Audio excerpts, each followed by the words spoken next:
So hello everyone. आज की इस वीडियो में हम बात करने वाले हैं नेचर ऑफ इंटरनेशनल लॉ, जो कि एलएलबी एग्ज़ाम के लिए तो इम्पोर्टेंट है ही है। बाकी आपकी जो अंडरस्टैंडिंग है, जो इंटरनेशनल लॉ में इंटरेस्ट रखता है, जो इंटरनेशनल लॉ आगे पढ़ेगा, कई एग्जाम्स आते हैं जिसमें इंटरनेशनल लॉ के बारे में क्वेश्चन आते हैं, उसके लिए बहुत इंपॉर्टेंट एक टॉपिक है। तो जो नेचर है वो कंट्रोवर्सीज में रहा है, जो इंटरनेशनल लॉ का जो नेचर रहा है। कई जूरिस्ट थे जिनका मानना था कि जो इंटरनेशनल लॉ है वो एक लॉ नहीं है, मतलब उसे लॉ कंसिडर करते ही नहीं थे ट्रू सेंस में। जो लॉ की जो डेफिनेशंस होती हैं, जिसके अंदर कि हम मानते हैं कि लॉ क्या होता है, उस सेंस में इंटरनेशनल लॉ को कभी भी इन्होंने लॉ नहीं माना। कई जूरिस्ट थे जो कहते थे कि इंटरनेशनल लॉ क्या है, एक लॉ है। और कईयों का मानना था कि इंटरनेशनल लॉ तो है बट वो क्या है, एक वीक लॉ है। ठीक है, तो ये जो तीन व्यूज़ हैं, जो तीन प्रोस्पेक्टिव हैं, इनको हम समझेंगे किसके under, nature of international law के बारे में। तो अगर आपको डिफाइन करना है कि नेचर ऑफ इंटरनेशनल लॉ, तो आपको इन थ्री जो टर्म्स हैं, इनके हिसाब से आपको इनको जो थ्री थ्योरीज हैं, इनके बेसिस पे आपको समझाना पड़ेगा नेचर ऑफ लॉ। कई बार क्वेश्चन आ जाता है कि international law is not a law in the true sense of the term, explain. कई बार आता है कि international law is a law in the true sense of the term, please explain, मतलब एक्सप्लेन। थर्ड किसी बार क्वेश्चन आ जाता है कि international law is set to be a weak law. ठीक है, तो आप डिफाइन करिए कि इंटरनेशनल लॉ वीक लॉ क्यों है। ठीक है, तो इन्हीं तीन चीज़ों को हम आगे डिस्कस करेंगे। तो इसमें पहला है international law is not law in the true sense of the term. तो जूरिस्ट थे, कई जूरिस्ट थे जैसे कि हॉब्सा, प्यूफेंडॉर्फ थे एंड ऑस्टिन थे। उन लोगों का मानना था कि इंटरनेशनल लॉ क्या नहीं है, एक लॉ नहीं है इन the true sense of the term. ठीक है, अब हम आगे देखते हैं। तो सबसे पहले इन्होंने डिफाइन किया कि लॉ क्या होता है। तो जैसे हॉब्सा, प्यूफेंडॉर्फ एंड ऑस्टिन थे, उनके हिसाब से जो लॉ था वो था, law is properly so called command of sovereign and it is enforced by superior authority. क्या मानना था इन लोगों का कि ये कमांड ऑफ सॉवरेन, सॉवरेन क्या होता है कि जो अपने डिसीजन खुद ले सकते हैं, चाहे वो कोई भी स्टेट हो। सॉवरेन स्टेट किसे कहते हैं, जो स्टेट अपने डिसीजन खुद ले सकता है विदाउट एक्सटर्नल इंटरफेरेंस। तो कमांड ऑफ सॉवरेन, किसी सॉवरेन की कमांड, और उसे इन्फोर्स किया जाता है बाय सुपीरियर अथॉरिटी। कोई सुपीरियर अथॉरिटी होती है जो उन लॉज को, जो उस कमांड को क्या करती है, इन्फोर्स करवाती है। तो उनके हिसाब से इसको लॉ बोला जाता है। तो पहले इंटरनेशनल लॉ को समझने के लिए हमें एक लॉ को समझना पड़ेगा कि लॉ क्या है, उसकी डेफिनेशन क्या है, तभी तो हम बता पाएंगे कि इंटरनेशनल लॉ एक लॉ है या नहीं है। फिर यहाँ पे ऑस्टिन की डेफिनेशन है, according to Austin law is given by determinate superior political authority. यानी कि एक डिफाइंड जो सुपीरियर पॉलिटिकल अथॉरिटी है, उसके द्वारा जो भी लॉ दिए जाते हैं, जो भी लॉ बनाए जाते हैं, एंड किसके लिए, टू पॉलिटिकल इन्फीरियर, जो भी पॉलिटिकल इन्फीरियर लोग होते हैं उनके लिए कौन लॉ बनाते हैं, determinate superior political authority, and is backed by coercive enforcement agency. और किसके द्वारा बैक्ड किए जाते हैं, एक एनफोर्समेंट एजेंसी होती है जो मैंने आपको बताया। ठीक है, सुपीरियर अथॉरिटी होती है जो उन लॉज को इन्फोर्स करवाती है। तो ये ऑस्टिन की डेफिनेशन आपको समझ में आ गई होगी। तो अभी मैं आपको बता रहा हूँ कि लॉ होता क्या है, फिर हम आगे डिस्कस करेंगे कि क्यों इनके हिसाब से इंटरनेशनल लॉ इन डेफिनेशंस में फिट नहीं होता है। तो according to Hobbes, man is by nature nasty, brutish and violent. Nasty मतलब बुरा होता है, ब्रूटिश मतलब क्रूएल होता है, और वायलेंट आपको पता ही है। तो मैन क्या होता है, जो नेचर होता है मैन का, वो ऐसा होता ही है, मतलब अगर सोसाइटी में देखा जाए तो इस टाइप के नेचर होता है। तो जिस वजह से जो फेयर और सैंक्शंस होते हैं, which is inherent in law is necessary to maintain. जो फेयर होता है किसी भी कानून का, या फिर जो भी सैंक्शंस होते हैं किसी भी कानून में, वो इनहेरिट किए जाते हैं और बहुत ही ज़रूरी भी होते हैं, ताकि जो सोसाइटी में जो ऑर्डर हो, जो सोसाइटी में जो पब्लिक ऑर्डर जो मेंटेन करने के लिए जो रिक्वायरमेंट होती है, वो पूरी की जा सके। ठीक है, thus we can say that the jurist who deny the legal character of international law regard law as the command of the and having coercive enforcement agency. तो जो भी लोग क्या करते हैं, जो भी जूरिस्ट जो मना करते हैं, डिनाई करते हैं कि इंटरनेशनल लॉ के एक लीगल कैरेक्टर को, यानी कि वो लॉ नहीं है, वो एज अ लॉ के तरीके से वो उसे हम डिफाइन ये लोग नहीं करते हैं, तो उनका कहना होता है कि जो लॉ होता है वो एक कमांड होता है, और किसके द्वारा उसे एनफोर्स किया जाता है, एक कंपलसरी एनफोर्समेंट जो एजेंसी होती है उसके द्वारा उसे एनफोर्स किया जाता है। दस the writers call the rules commonly called international law the rules of positive morality. Positive morality का मतलब ये होता है कि जिन लॉज को, जिन नॉर्म्स को लीगल कैरेक्टर नहीं दिया जाता है बट वो सोसाइटी में एग्जिस्ट करते हैं, तो ऐसे ही वो क्या कहते हैं, इंटरनेशनल को मानते हैं कि कुछ ऐसे नॉर्म्स हैं जिनको जो सोसाइटी में एग्जिस्ट करते हैं बट वो लीगली गवर्नमेंट के द्वारा उनको एनफोर्स या फिर उनको मतलब माना नहीं जाता है, बस वो सोसाइटी में एग्जिस्ट करते हैं। तो इंटरनेशनल लॉ को इस तरीके से मानते हैं, पॉजिटिव मोरालिटी के रूप में। Holland, Bentham and Jethro Brown etcetera are the other prominent jurist who deny the legal character of international law. In support of their stand these jurist put the following arguments. कुछ arguments हैं जो इन jurist के द्वारा रखे गए हैं कि international law एक लॉ नहीं है इन the true sense of the term. ठीक है, तो 4-5 पॉइंट इन्होंने दे रखे हैं, उसके बेसिस पे ये डिफाइन करते हैं कि इंटरनेशनल लॉ क्या नहीं है, एक ट्रू लॉ नहीं है, मतलब लॉ नहीं है इन द ट्रू सेंस। ठीक है, अब एक एक करके हम इन 5-6 पॉइंटों को देखते हैं। तो इसमें पहला है इन म्यूनसिपल लॉ। म्यूनसिपल लॉ का मतलब होता है डोमेस्टिक लॉ, जो भी डोमेस्टिक लॉ हमारे बने हुए रहते हैं, जैसे एक स्टेट के अंदर, जैसे एक देश के अंदर जो भी लॉ होते हैं उन्हें हम डोमेस्टिक लॉ या म्यूनसिपल लॉ बोलते हैं। और जो इंटरनेशनल लॉ आपको पता है, जो कंट्री टू कंट्री जो आपस में डील करते हैं वो इंटरनेशनल लॉ होते हैं। ठीक है, तो in municipal law there is a determinate superior political authority which may compel the citizens to observe the law. ये कह रहा है कि जो डोमेस्टिक लॉ होते हैं, जो म्यूनसिपल लॉ होते हैं, उसमें एक मतलब एक डिफाइंड एक सुपीरियर पॉलिटिकल अथॉरिटी होती है। जैसे एग्जांपल दूं मैं तो जैसे पीएम होते हैं, स्टेट में सीएम होते हैं, डिस्ट्रिक्ट मजिस्ट्रेट होते हैं। तो ये डिटरमाइंड, ये एक मतलब एक फिक्स बॉडी होते हैं जो क्या करते हैं, सिटीजन को कंपेल करते हैं ताकि वो जो लॉ बने हुए हैं उनको फॉलो करें। ठीक है, but no such political authority exist in international law. But ऐसी कोई अथॉरिटी, ऐसे कोई मजबूत एक डिटर्मिनेट एक ऐसी कोई अथॉरिटी नहीं है इंटरनेशनल लॉ में जो इंटरनेशनल लॉ हैं उनको फॉलो करवा पाए। ठीक है, तो पहला पॉइंट तो ये हो गया आपका। दूसरा पॉइंट है आपका as compare to municipal law international law lacks an effective legislative machinery. ठीक है, तो अभी ऊपर में हमने देखा कि अथॉरिटी, अब इसमें हम देख रहे हैं क्या, मशीनरी, कि जो लॉ बनाते हैं तो इंटरनेशनल लॉ में ऐसी मशीनरी लैक करती है, ऐसी इफेक्टिव मशीनरी लैक करती है जो कानून बनाती है। जैसे कि in the changed and developed state of international law today most of the rules are in the form of treaties. जो भी इंटरनेशनल लॉ है वो किसके फॉर्म में है, ट्रीटीज़ के फॉर्म में है। The treaties are however entered into by the states on the basis of equality and there is no such authority over and above the states as may compel the state to observe the rules of international law. तो आपको simple से यहाँ पे देख रहे हैं कि जो भी लॉ होते हैं इंटरनेशनल लॉ में, उनको मतलब कोई ऐसी मशीनरी नहीं होती है जो उन लॉज को बनाता है। क्या होता है, कोई देश होते हैं वो आपस में ही ट्रीटीज़ बनाते हैं, आपस में ही उन ट्रीटीज़ के अंदर आते हैं, और ऐसे कोई ऐसी अथॉरिटी नहीं होती है कि जो वो उन स्टेट्स को क्या करे, बाउंड करे कि उनको वो फॉलो करनी है। कई बार क्या होता है कि दो स्टेट्स क्या करते हैं कि आपस में एग्रीमेंट कर लेते हैं, ट्रीटीज़ में आ जाते हैं, बट कई बार उनको फॉलो नहीं करते हैं और उन ट्रीटीज़ से बाहर आ जाते हैं। जैसे कि यूएस था, यूएस कई बार अपनी ट्रीटीज़ से बाहर आया, जैसे पेरिस जो एग्रीमेंट था उससे बाहर आया है। तो ये भी उसकी वीकनेस कहो या फिर एक ट्रू सेंस में उसको लॉ नहीं मानने के पक्ष में उन्होंने अपना एक पॉइंट रखा हुआ है। ठीक है, तीसरा पॉइंट है इंटरनेशनल लॉ लैक्स सैंक्शंस। अब ये कह रहे हैं कि जो इंटरनेशनल लॉ होता है उसमें सैंक्शंस की कमी है, which according to the writers of the persuasion is an essential element of law.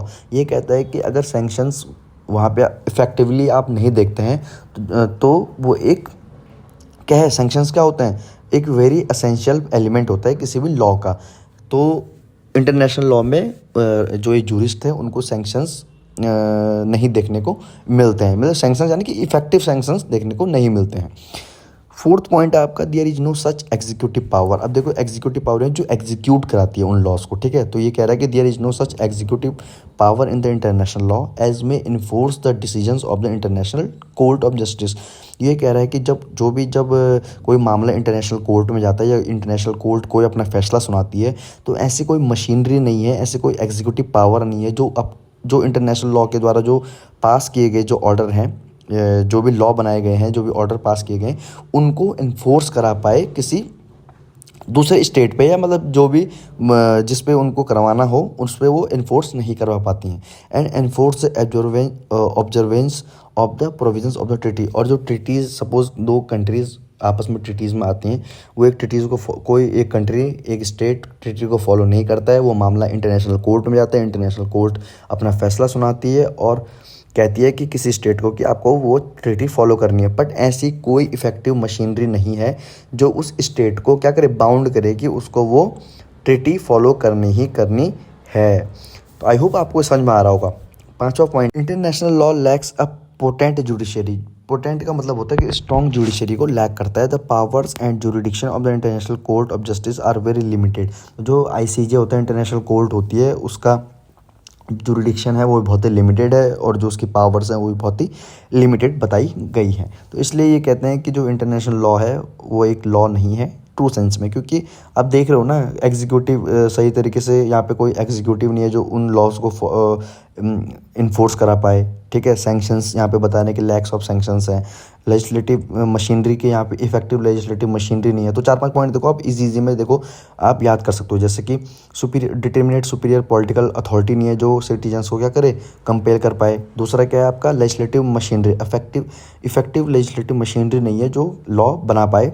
तीसरा क्या है कि लैक ऑफ सैंक्शंस।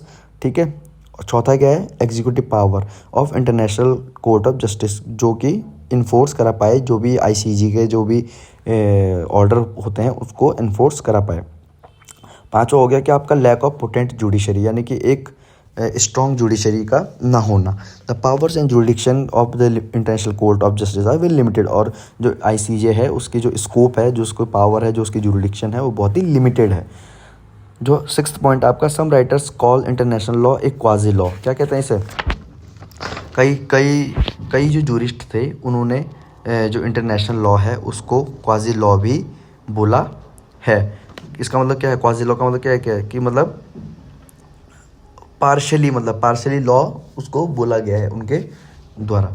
तो आई होप आपको ये पॉइंट समझ में आ गए होंगे कि जो ये 5-6 पॉइंट रखे गए हैं जूरिस्ट के हिसाब से, जिनका मानना था कि इंटरनेशनल लॉ एक ट्रू लॉ नहीं है, मतलब एक लॉ नहीं है इन the true sense of the term. जो लॉ की परिभाषा है उसमें इंटरनेशनल लॉ नहीं आता है। ये कुछ जो जूरिस्ट थे उनका कहना था। तो इससे आप इसका नेचर बता सकते हो। ठीक है, तो नेचर ऑफ इंटरनेशनल लॉ में अब हम बात करने वाले हैं। जो 2nd पॉइंट है, international law is a law in the true sense of the term. कई जूरिस्ट थे जिन्होंने इसके सपोर्ट में अपने पॉइंट रखे हैं, तो एक एक करके हम उनको डिस्कस करेंगे। जो पहला पॉइंट है वो है the term law can not be limited to rules enacted by the superior political authority. ये कहते हैं कि जो लॉ है वो सिर्फ और सिर्फ लिमिटेड नहीं रहेगा, जो उसकी मीनिंग है, जो इसका स्कोप है लॉ का, वो सिर्फ लिमिटेड नहीं रहेगा उन रूल्स तक जो कि सुपीरियर पॉलिटिकल अथॉरिटी ने बनाए हुए हैं। जो कोई भी किसी भी देश में कोई सुपीरियर पॉलिटिकल अथॉरिटी है, जो भी उनके द्वारा जो लॉ बनाए, जो भी रूल्स बनाए गए हैं, सिर्फ लॉ वहाँ तक सीमित नहीं रहेगा। Then international law can be included in the category of law. तो इसके अनुसार फिर इंटरनेशनल लॉ को हम एज अ लॉ की कैटेगरी में इंक्लूड कर सकते हैं। सेकंड जो पॉइंट है, the law can not be limited to rules enacted by sovereign. कि ये कह रहा है कि जो लॉ है, जो रूल्स हैं, जो लॉ हैं वो सिर्फ और सिर्फ लिमिटेड नहीं रहेंगे उन रूल्स तक जो कि किसके द्वारा इनेक्ट किए गए हैं, सोवरेन के द्वारा। सोवरेन हमको पता है कि जो अपना डिसीजन खुद ले सकता है without any external interference. As per Sir Henry Maine, primitive society there was no sovereign political authority yet there were law। ये कह रहे हैं कि हेनरी मैन कहते हैं कि जो प्रिमिटिव सोसाइटी थी, जो हमारी पुरानी सोसाइटी थी, उसमें भी कोई सोवरेन पॉलिटिकल अथॉरिटी नहीं होती थी, फिर भी वहाँ पे लॉ होते थे। ठीक है, तो आई होप आपको ये 2 पॉइंट समझ में आ गए होंगे। It has been pointed out by some of jurist that sanction is not an essential element of law. हमने देखा था कि इससे पहले वाली जो हमने डेफिनेशंस देखी थी कि जो सैंक्शंस है वो लॉ का बहुत ही इंपॉर्टेंट असेंशियल एलिमेंट है। बट कई जूरिस्ट का ये मानना था कि जो सैंक्शंस हैं वो असेंशियल एलिमेंट नहीं है, even if it is regarded as essential element. और अगर इसे मानते भी हैं, जो सैंक्शन है उसको अगर असेंशियल एलिमेंट मानते भी हैं, then it would be wrong to say that international law has no sanction behind it.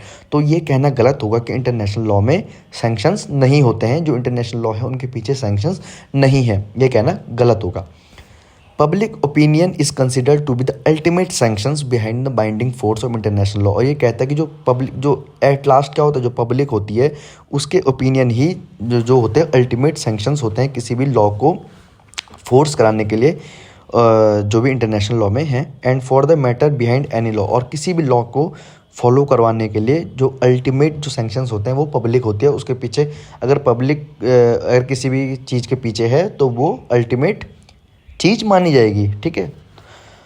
According to Oppenheim, जो हमारे जूरिस्ट थे Oppenheim, the existence of law presupposes the existence of 3 pre request. जो कहते हैं कि जो लॉ होता है, तो जो लॉ होता है उसके एग्जिस्टेंस के लिए जो चीज़ें नेसेसरी होते हैं, वो कुछ चीज़ें यहाँ पे थ्री इंपॉर्टेंट चीज़ें बताई गई हैं कि क्या क्या चीज़ें नेसेसरी होते हैं किसी भी लॉ के लिए। पहला है कम्युनिटी, एक कम्युनिटी होनी चाहिए, ठीक है। दूसरा है ए बॉडी ऑफ रूल्स, उस कम्युनिटी के बीच में बॉडी ऑफ रूल्स होने चाहिए। और थर्ड है common consent of the community. क्या कहता है ये कि जो कम्युनिटी है वो उन रूल्स और नियम कानून को मानती हो, that if necessary these rules shall be enforce by an external power, ठीक है। And these 3 requirements are satisfied by international law. और जो तीनों के तीनों जो रूल होते हैं, जो 3 जो प्री रिक्वेस्ट हैं, जो ये एलिमेंट्स हैं, ये तीनों के तीनों किसके द्वारा किसके मतलब सेटिस्फाई किए जाते हैं, किसके द्वारा, इंटरनेशनल लॉ के द्वारा। इसलिए जूरिस्ट का मानना है कि इंटरनेशनल लॉ एक लॉ है इन the true sense of the term. I hope आपको इस समझ में आ गया होगा। मैं थोड़ा मतलब आसान तरीके से कोशिश कर रहा हूँ आपको समझाने की, बट अगर आपको समझ में नहीं आया है तो आपको 1-2 बार अगर इस लैंग्वेज को आप पढ़ेंगे तो बहुत ही ईजिली आप इन चीज़ों को समझ पाओगे, ठीक है। तो एक बार आप दोबारा इस वीडियो को देखना और जो ये लिखा हुआ है, जो ये नोट्स हैं, इसको एक बार खुद से पढ़ना। तो आई होप आपको ये बहुत ही ईजी लैंग्वेज में मैंने ये नोट्स बनाए हैं, तो आपको ये समझ में आ जाएगा। अब आगे चलते हैं। ये कहता है कि it is true that international law is frequently violated but it does not mean that it is not a law. ये कहते हैं कि जो इंटरनेशनल लॉ है कई बार, बहुत बार इसको तोड़ा जाता है, इसको वायलेशन किया जाता है, बट इसका मतलब ये नहीं है कि कोई लॉ को वायलेट कर रहे हैं तो वो लॉ नहीं है। Because frequent violation of law indicates that weakness of enforcement machinery. तो ये कह रहा है कि जो फ्रिक्वेंट जो वायलेशन ऑफ लॉ होते हैं वो उसकी वीकनेस को दिखाता है, ठीक है। किसकी वीकनेस को? इन्फोर्समेंट मशीनरी की, ठीक है। पर इसका मतलब ये नहीं कि वो लॉ ही नहीं है।